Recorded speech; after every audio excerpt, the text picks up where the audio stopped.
अलग है। जैसे इस वीडियो में विद्युतीय द्विध्रुव के कारण किसी बिंदु पर तीव्रता के बारे में पढ़ेंगे। तो देखिए फिगर समझ लीजिए। पहले विद्युतीय द्विध्रुव कह रहा है एक यहाँ ध्रुव है और एक यहाँ ध्रुव है।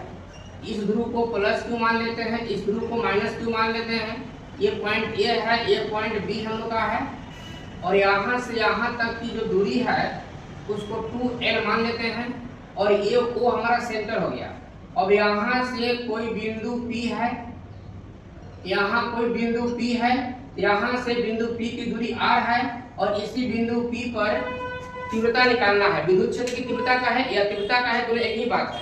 तो तीव्रता निकालने के लिए इसी क्षेत्र में ऐसे फिगर को आगे बढ़ाएंगे, फिर ये एंगल के द्वारा इस क्षेत्र में भी आगे बढ़ाएंगे तीव्रता को। यहाँ हम लोग का थीटा कोण बनेगा।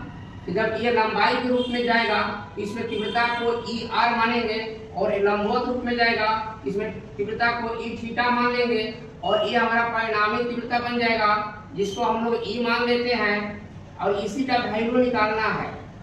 तो हम लोग जानते हैं यहाँ पर ये अर्क डिस्टेंस बन जाएगा, अर्क डिस्टेंस को dr मानते हैं। यहाँ जो एंगल बनेगा उसको d थीटा मानते हैं, यहाँ जो एंगल बनेगा इसको r d थीटा मानते हैं। जब डायरेक्शन निकालने के लिए कहेगा इसको हम लोग अल्फा मानेंगे, ठीक है।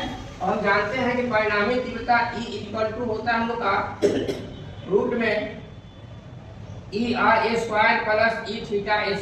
अगर परिणामी तीव्रता निकालने के लिए कहेगा तो इस फॉर्मूला का यूज करेंगे और कहेगा विद्युतीय द्विध्रुव के कारण किसी बिंदु पर तीव्रता निकालने के लिए कहेगा तो उस समय फॉर्मूला हो जाता है हम लोग का E इक्वल टू 1/4πε0 P/r³, ठीक है, P/r³ रूट में 1 + 3 cos² थीटा। ये तीव्रता के लिए फॉर्मूला हो जाएगा।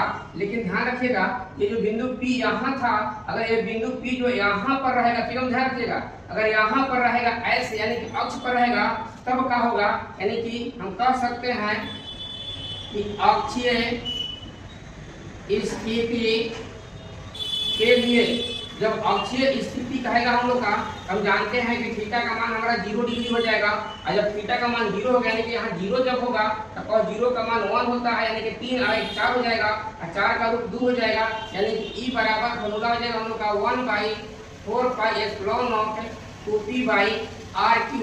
ये हो जाएगा हम लोग का अक्षीय के लिए।